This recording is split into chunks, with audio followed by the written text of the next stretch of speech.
Hi, and welcome to Blacktop Tech Talk. I'm Scott Morse, and I operate Arch City Seal Coating in St. Louis, Missouri. And we've got episode 9 for you, and we're going to talk about pothole patching. I know this can be kind of an overwhelming topic. It certainly felt like it to me when I first tried to get into it. But once I did it a few times, realized that it's really not that complicated. There's some basic techniques that you need to understand, and beyond that, it's something that you can easily do.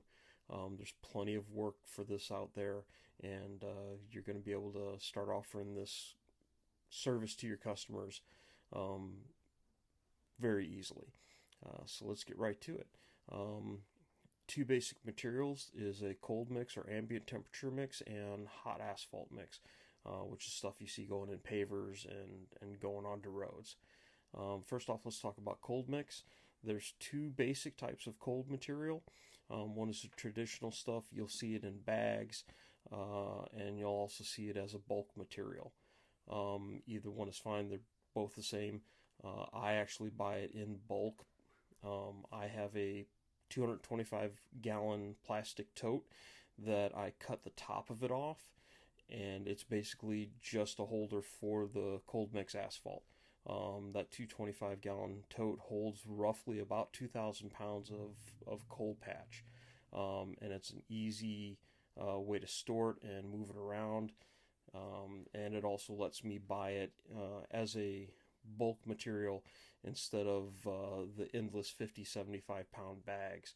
And it's a huge savings in material costs as well once you're able to get to bulk.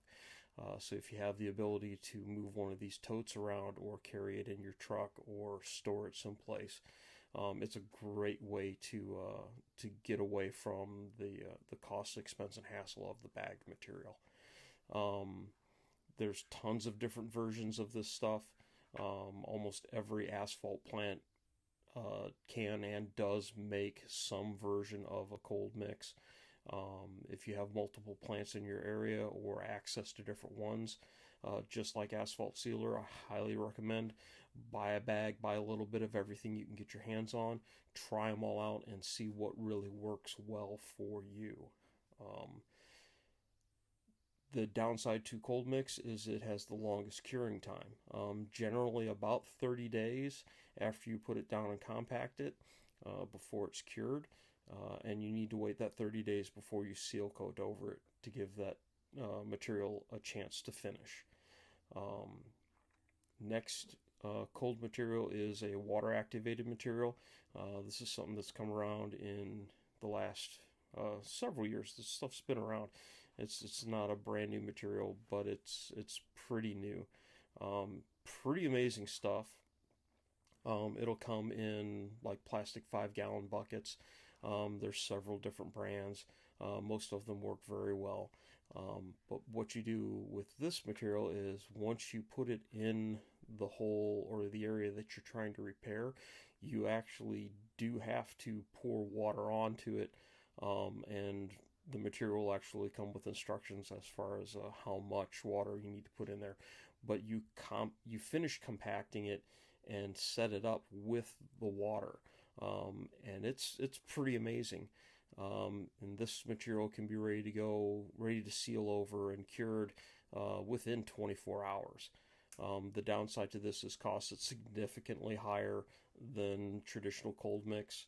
But if you've got a customer that needs a repair done and you also need to seal it within a day or two, this is the option for that scenario. Just make sure you charge appropriately for it. After that, we're back to hot mix asphalt. Hot mix asphalt can be difficult to use for small patches simply because asphalt plants don't want to sell you, 200 or 300 pounds of hot mix. It's almost impossible for them to dispense such a small amount. Most plants generally won't sell you under 2 tons at a time. You may find places that are different, but it's not the best choice if you're just trying to do one little area. You also have to work pretty quickly depending on how far the plant is away from where you're actually making the repair. Because you have to keep in mind, as soon as that material comes out of the silo and into the truck that you're driving, it's going to start cooling off. So you only have a limited amount of time to work with before it basically sets up in the bed of your truck. And I've had that happen to me before, and it's pretty miserable. I really don't recommend it, but it was unavoidable in my case. The clutch actually failed on my truck right after I finished the job, and I wasn't able to get back to the plant to offload the material I didn't need. So it actually set up, and I had to use a jackhammer in the bed of my truck to get that out. But hot mix does have a number of advantages. It basically sets and cures very quickly. As soon as it's cooled down, it's ready to drive on. It's a permanent repair. Very rarely will you see a problem with a hot mix patch. Once it's done, once it's compacted, if it's all done correctly, that's a permanent fix, and you'll never have to look back and deal with that again. So there's your materials. Now we're going to talk about techniques. There's two basic techniques to actually doing a pothole repair. And first one is what's affectionately called throw and go. Basically, you're going to come up to the pothole, you're going to clean all the main bulk of debris and dirt and rocks and stuff. If it seems dished out, you can bring a little bit of fine gravel and try and level it out to get some of that base back. You want to compact that. You can use a hand tamper for something like that, and then you just fill the repair area with your asphalt patch material, whichever one you're using, cold or hot, and compact it, and that's it. It's not always the neatest looking repair, but it is quick, and if you've got an area that needs to be reopened very quickly, if you've got an anxious or impatient customer, that's basically what they'll get. If you have more time, if you have more budget, we'll do what's called a cut patch. Try and square off the repair area as much as you can, square, rectangle, whatever, and using a concrete saw. And there's handheld ones, there's ones on carts.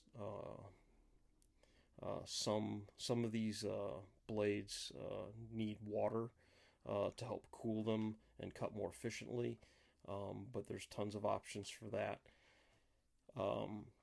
But you will cut down through the asphalt around that border and square it up, excavate that extra material out, and then come back, re-level the base material, compact that back down, and then you can come and you can refill it and compact it, and then you've got your finished repair. One thing I do recommend on patchwork is that if it's an especially deep hole, if it's more than 2 inches, after you've fixed the base rock material at the bottom of it, you want to divide that up and do what are called lifts. You want to do, say it's 4 inches deep, you want to do it 2 inches at a time for the patch repair. So you'll come in and you'll put in material about 2 inches from the surface to kind of level it out, compact that, and then come back in with more mix and fill it up, and then compact that again, so then you've got a nice finished surface. And what that's going to do is that's going to help prevent the pothole basically from reappearing or creating what's known as a bird bath, where the material, because you put so much of it in and it's difficult to compact that, it'll actually kind of concave itself a little bit over time as traffic drives over it, and you'll be back trying to fix the same problem that was there again and have an unhappy customer to deal with on top of that. So I do recommend splitting that if it's especially deep. Another thing that is good to do is once the repair is done, you want to use crack filler around the edges between the old and new asphalt to make sure that water doesn't get into there and create the pothole all over again. Um, Hand tools, a plate compactor, and a leaf blower are basically all the tools you really need to get into this. You can do it without a plate compactor, but that's a really long, hard way to get through that kind of a project, unless it's just a little one that's, a few square feet. It's definitely worth the money to invest in a plate compactor for anything bigger than that. I hope this kind of gives you a rough idea of what it is going to take to do this. If you have any questions, feel free to message me or post something in the comments. Other than that, like, share, subscribe, and hope you all have a good day and seal it.